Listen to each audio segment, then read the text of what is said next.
maybe, just maybe, it's time for a change. Here with the full report, investigative reporter, Fox News contributor Sarah Carter.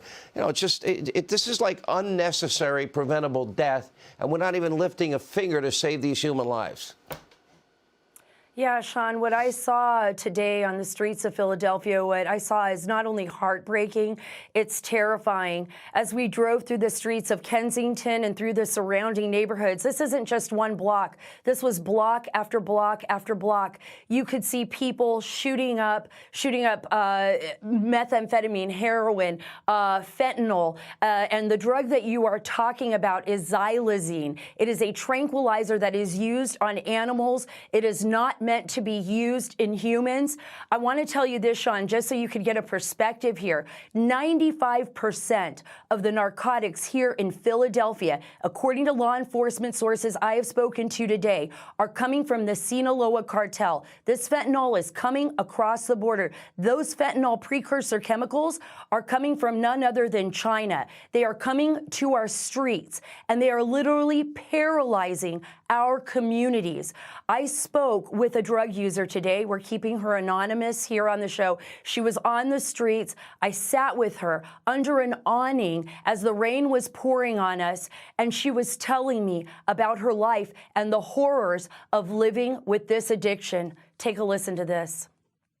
You know, crocodile, have you heard about it? It's made it up here, and if you notice all the wounds out here, I mean, there's like, everybody's got wounds, amputees, more than I'm out here. How long have you been living on the streets?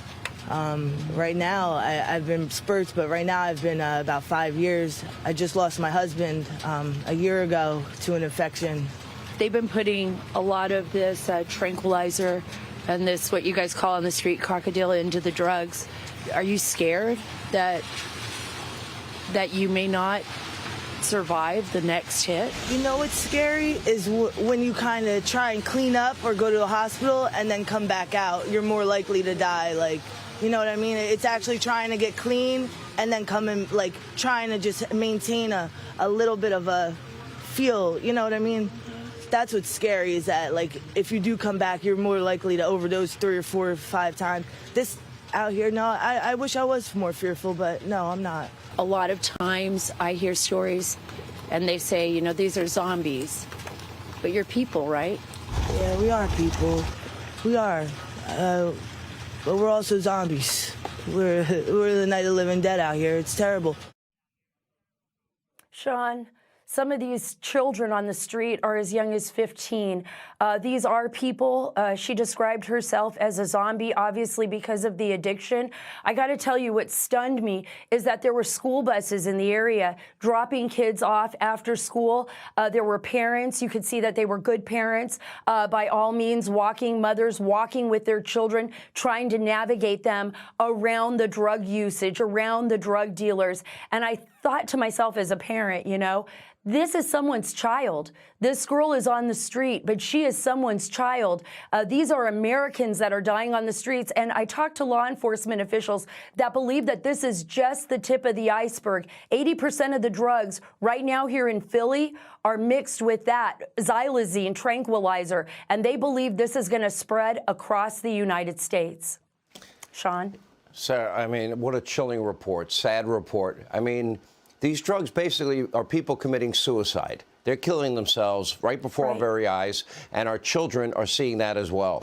A well-done report, but sad to see. People need to wake up. We can fix this. Right. Law enforcement describes it as chemical warfare in some cases, and that's what we're seeing on our streets. It's and terrible. if COVID wasn't bad enough and that fentanyl is coming from China, when is somebody going to stand up to China? Obviously, it won't be Joe, because his family syndicate got a lot of money from China. I doubt he's going to be the one to take it on. Sarah, thank you. Hey, Sean Hannity here. Hey, click here to subscribe to Fox News YouTube page and catch our hottest interviews and most compelling analysis. You will not get it anywhere else.